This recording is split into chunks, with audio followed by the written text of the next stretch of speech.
Pay স্কেলের deadline ও বৈঠক নিয়ে সর্বশেষ যা জানা গেল বিস্তারিত আপডেট সম্পূর্ণ ভিডিওতে দেওয়া হয়েছে। সরকারি চাকরিজীবীদের সকল ধরনের আপডেট সবার আগে পেতে চ্যানেলটিকে সাবস্ক্রাইব করুন। জাতীয় বেতন কমিশনের কার্যক্রম নিয়ে নতুন করে অনিশ্চয়তা তৈরি হয়েছে এমন এক সময় যখন সরকারি কর্মকর্তা কর্মচারীরা নবম জাতীয় পে স্কেলের দিকে তাকিয়ে রয়েছেন। একটি গুরুত্বপূর্ণ কমিশনের সভা স্থগিত হয়ে যাওয়ায় পুরো প্রক্রিয়ায় গতি কমে এসেছে। বিশেষ করে সুপারিশ জমা দেওয়ার নির্ধারিত সময়সীমা রক্ষা করা যাবে কিনা তা নিয়ে প্রশ্ন উঠতে শুরু করেছে। কমিশনের ভেতর থেকেও এখনও কোনো স্পষ্ট বার্তা পাওয়া যাচ্ছে না। ফলে সরকারি চাকরিজীবীদের মধ্যে উদ্বেগ বাড়ছে। অনেকেই আশঙ্কা করছেন নির্ধারিত সময় পেরিয়ে গেলে সিদ্ধান্ত বাস্তবায়নে আরও বিলম্ব হবে।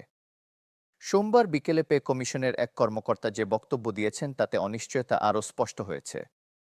তিনি জানিয়েছেন স্থগিত হওয়া পূর্ণ কমিশনের সবার নতুন তারিখ এখনও চূড়ান্ত হয়নি। চলতি সপ্তাহের শেষ ভাগ অথবা আগামী সপ্তাহের শুরুর দিকের কথা বলা হলেও নিশ্চিত কিছু বলা যাচ্ছে না। কমিশনের কার্যক্রম যে এখনও পরিকল্পনার স্তরে আটকে আছে সেটি এতে প্রতিফলিত হয়। একটি জাতীয় গুরুত্বপূর্ণ বিষয়ে এমন অনিশ্চয়তা অনেক প্রশ্নের জন্ম দিচ্ছে। সিদ্ধান্তহীনতার এই পরিস্থিতি পুরো প্রক্রিয়াকে আরও জটিল করে তুলছে। কমিশনের ভেতরে আলোচনার অগ্রগতি নিয়েও আশাবাদী হওয়ার মতো তথ্য খুব বেশি নেই। কর্মকর্তাদের ভাষা অনুযায়ী একটি সভা করলেই সুপারিশ চূড়ান্ত করা সম্ভব হবে না, বরং অন্তত আরও দুটি পূর্ণাঙ্গ সভার প্রয়োজন রয়েছে।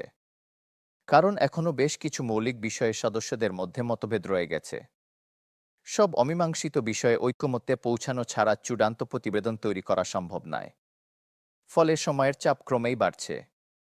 এই বাস্তবতা কমিশনের সামনেই বড় চ্যালেঞ্জ হয়ে দাঁড়িয়েছে। নবম জাতীয় পে স্কেলের সুপারিশ জমা দেওয়ার সম্ভাব্য সময় হিসেবে মধ্য জানুয়ারিকে সামনে রেখে কাজ করছে কমিশন। তবে এই সময়সীমা রক্ষা করা আদৌ সম্ভব হবে কিনা তা নিয়ে সংশয় বাড়ছে। কমিশন সূত্র জানিয়েছে নির্দিষ্ট সময়ের মধ্যে প্রতিবেদন জমা দেওয়ার একটি বাধ্যবাধকতা রয়েছে। সেই বাধ্যবাধকতা মাথায় রেখেই কাজ এগিয়ে নেওয়ার চেষ্টা করা হচ্ছে। কিন্তু বাস্তব পরিস্থিতি অনেকটাই প্রতিকূল। প্রতিটি সিদ্ধান্তে দীর্ঘ আলোচনা ও সমঝোতার প্রয়োজন হওয়ায় সময় দ্রুত ফুরিয়ে আসছে। কমিশনের একাধিক গুরুত্বপূর্ণ সদস্য জানিয়েছেন এখনও বেশ কিছু মৌলিক বিষয়ে চূড়ান্ত সিদ্ধান্ত হয়নি। এর মধ্যে গ্রেড সংখ্যা, সর্বনিম্ন বেতন কাঠামো এবং সর্বোচ্চ বেতনের সীমা অন্যতম। এসব বিষয় ছাড়া কোনোভাবেই একটি পূর্ণাঙ্গ পে স্কেল সুপারিশ তৈরি করা সম্ভব নয়।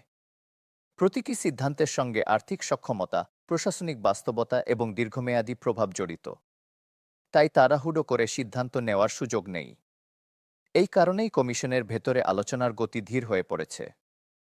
গ্রেড সংখ্যা নিয়ে কমিশনের অভ্যন্তরে তিন ধরনের ভিন্ন ভাবনা সক্রিয়ভাবে আলোচিত হচ্ছে। বর্তমানে প্রচলিত 20 গ্রেড বহাল রাখার পক্ষে একটি অংশ মত দিচ্ছে। তাদের যুক্তি হল বিদ্যমান কাঠামোর মধ্যেই যৌক্তিকভাবে বেতন ও ভাতা বাড়ানো সম্ভব। এতে প্রশাসনিক কাঠামোতে বড় ধরনের পরিবর্তনের প্রয়োজন হবে না। তবে অন্য অংশ মনে করছে গ্রেড বেশি থাকলে বৈষম্য বাড়ে। এই দুই অবস্থানের মধ্যে সমন্বয় করাই এখন বড় চ্যালেঞ্জ। কমিশনের আরেকটি অংশ আরও এক ধাপ এগিয়ে গ্রেড সংখ্যা কমিয়ে আনার প্রস্তাব দিয়েছে। কেউ কেউ 16 গ্রেডের কথা বলছেন, আবার একটি শক্ত অবস্থান রয়েছে 14 গ্রেড কাঠামোর পক্ষে। তাদের যুক্তি হল কম গ্রেডে বেতন কাঠামো নির্ধারণ করলে ব্যবধান কমবে। একই সঙ্গে পদোন্নতি ও আর্থিক অগ্রগতির একটি ভারসাম্য তৈরি হবে। এই প্রস্তাবগুলো নিয়ে কমিশনের ভেতরে বিস্তর আলোচনা চলছে। তবে এখনও কোনো প্রস্তাবেই চূড়ান্ত ঐক্যমত হয়নি। নবম পে স্কেল নিয়ে বিভিন্ন দপ্তর, সংস্থা ও কর্মচারী সংগঠন থেকে বিপুল সংখ্যক মতামত জমা পড়েছে। কমিশন সেসব মতামত গুরুত্বের সঙ্গে পর্যালোচনা করছে। কোনো প্রস্তাব বাস্তবসম্মত, কোনটি দীর্ঘমেয়াদী কার্যকর হবে এসব বিষয়ে খতিয়ে দেখা হচ্ছে। তবে এই বিশ্লেষণ প্রক্রিয়ায় সময় সাপেক্ষ হয়ে উঠেছে। ফলে এখনও পুরো প্রতিবেদন লেখার কাজ শুরু করা যায়নি। কমিশনের কাজ এখনও মূলত তথ্য বিশ্লেষণের পর্যায়ে রয়েছে। কমিশন সূত্র বলছে একটি তড়িঘড়ি সিদ্ধান্ত ভবিষ্যতে আরও জটিলতা তৈরি করতে পারে। তাই সময় লাগলেও একটি টেকসই অগ্রহণযোগ্য সুপারিশে জোর দেওয়া হচ্ছে। প্রতিটি প্রস্তাব নথিভুক্ত করে তার সম্ভাব্য প্রভাব বিশ্লেষণ করা হচ্ছে। এতে করে সরকারি অর্থব্যবস্থার উপর চাপ কতটা পড়বে সেটিও বিবেচনায় নেওয়া হচ্ছে। একই সঙ্গে কর্মচারীদের জীবনমান কতটা উন্নত হবে সেটিও গুরুত্বপূর্ণ বিবেচ্য বিষয়।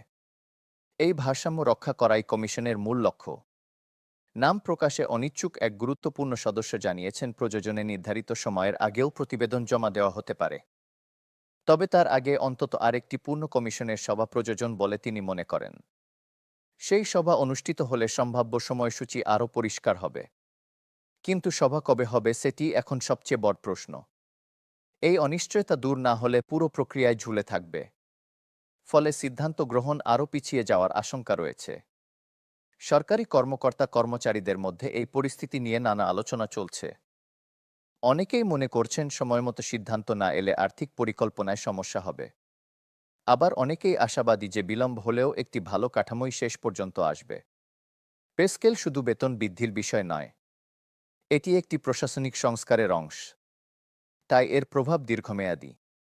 এই বাস্তবতা সবাই এখন গভীরভাবে উপলব্ধি করছেন। সব মিলিয়ে নবম জাতীয় পে স্কেল এখন একটি গুরুত্বপূর্ণ সন্ধিক্ষণে দাঁড়িয়েছে। একদিকে সময়ের চাপ, অন্যদিকে জটিল সিদ্ধান্ত। এই দুইয়ের সমন্বয় করেই এগোতে হচ্ছে পে কমিশনকে।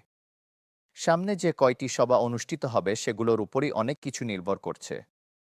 সেসব সভায় যদি মত তৈরি হয় তাহলে নির্ধারিত সময়ের কাছাকাছি সুপারিশ জমা দেওয়ার সম্ভাবনা তৈরি হতে পারে। অন্যথায় অনিশ্চয়তা আরও দীর্ঘায়িত হওয়ার ঝুঁকি থেকে যাবে।